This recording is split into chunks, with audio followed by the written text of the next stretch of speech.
Dr Russell-Norman. Thank you, Mr Speaker. I rise on behalf of the Green Party to speak on the International Finance Agreements Amendment Bill.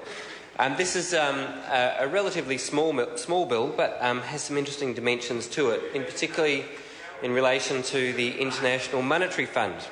The Greens won't be supporting this bill for the simple reason that we don't agree with the regulation-making powers that are contained within this bill. If New Zealand as a country is to agree to changes to the voting rights at the International Monetary Fund, then we believe that should come back to the New Zealand Parliament rather than simply being a regulation enacted by the executive. We think that's a fundamental principle.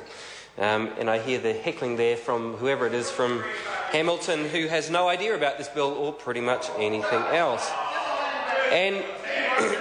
And so what this bill does is, around the regulation-making power, is to make sure that the New Zealand government doesn't have to come to this House to seek changes to the agreements around the IMF, and we think that's wrong. But I think the bigger picture here is that there is a global shift in terms of the policy agreements and arrangements around monetary policy, fiscal policy and other policy, which the New Zealand government is completely missing. There is actually a very significant shift in what is the global consensus, and unfortunately the New Zealand government is missing the boat. And it feels like the New Zealand National Party can stand up against the whole world in holding on to an outdated monetary policy framework. And so they think they can take on the whole world. So even while the IMF and others are embracing alternative kinds of policies, the New Zealand National Party government thinks it can take on the entire world and somehow beat them when it comes to currency. But of course you can't do that. And so what the IMF and others are saying is that we need to change the framework. I think it's important to look at the last report from the IMF on New Zealand, which was released in June, and I wouldn't expect anyone in the National Party to have read it. Now, what this says, if you read it, is that New Zealand has some vulnerabilities and some external liabilities risks. It says New Zealand's large net liabilities present a risk, and the current account deficit is projected to increase over the medium term. This is, of course, we've seen this in the last current account deficit figures where the current account deficit's heading towards 5%. They say to contain this increase and limit a further build-up of foreign liabilities over the longer term, the New Zealand dollar would need to be weaker than its current level. So that was back in June. Now, of course, since then, the New Zealand dollar has appreciated.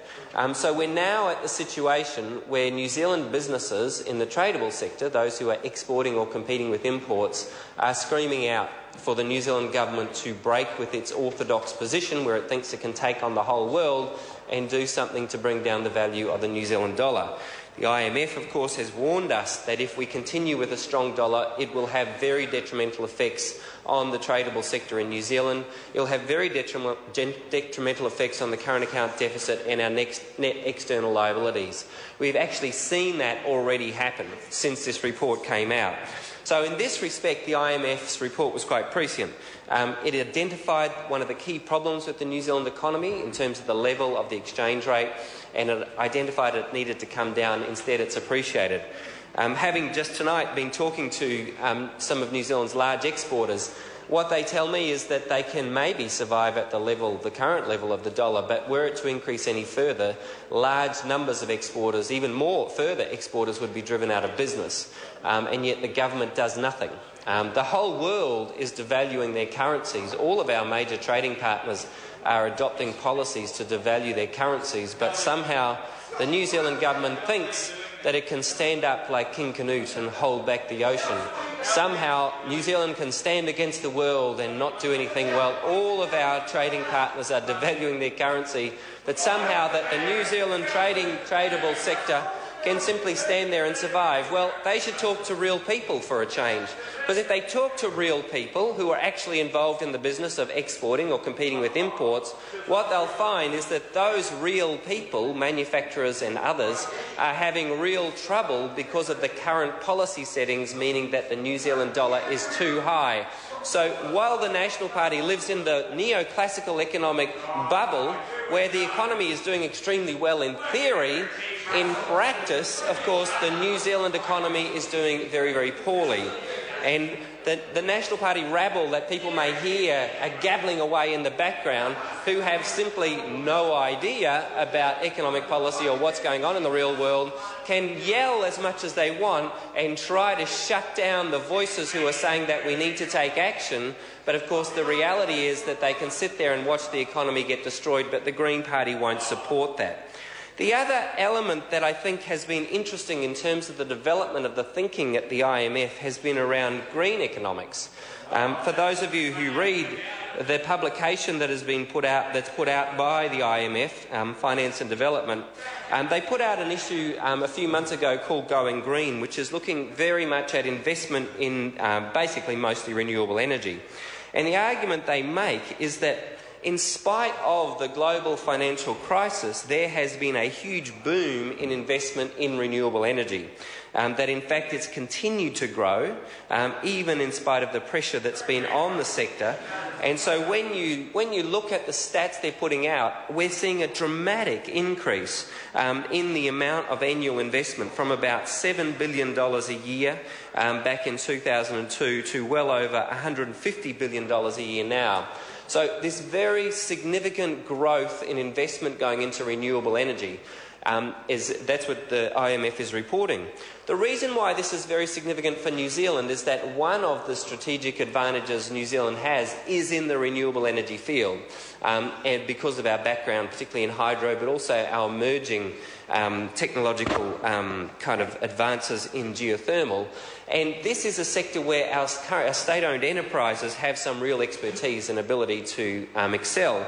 Unfortunately, the government is selling them into foreign ownership right at the moment, or is planning or would like to sell them into foreign ownership right at the moment that those SOEs can take advantage of this global boom in renewable energy investment. Now, we need, as a society and as an international community, to have a boom in investment in clean technologies and renewable energy, because it's only if we have that we stand a chance of reducing our greenhouse emissions and surviving through this period of anthropogenic or human-caused climate change. And so the IMF, I think, is playing a valuable role, not only in challenging the, if you like, monetarist consensus or neoclassical consensus in economics that has dominated the economics field now for decades, but they're also challenging the consensus in terms of the environment, in terms of around showing that green investment and green economics is one of the most rapidly growing sectors internationally, and saying to people like the New Zealand government, who is unfortunately deaf to it, that this is one of the great opportunities as well as one of the great adaptations, if you like, of the economic system, because it's only by having this level of investment into the renewable energy sector that we can have the kind of transition to sustainability.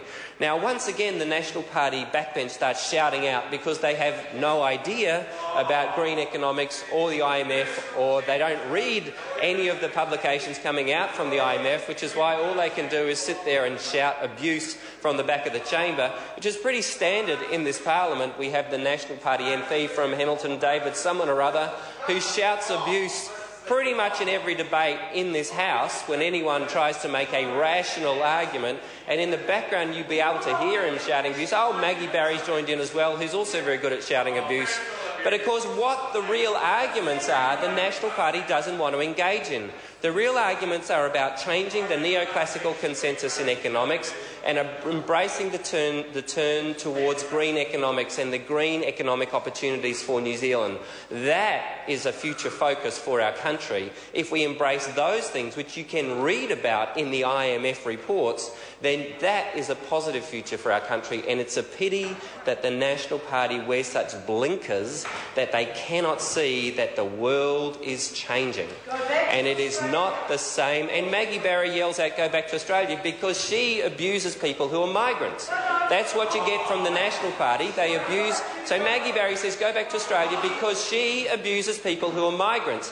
That is the level of debate from the National Party. Instead of debating the issues, this is what we get day in and day out on the Finance and Expenditure Committee from the abusive National Party. They hate migrants.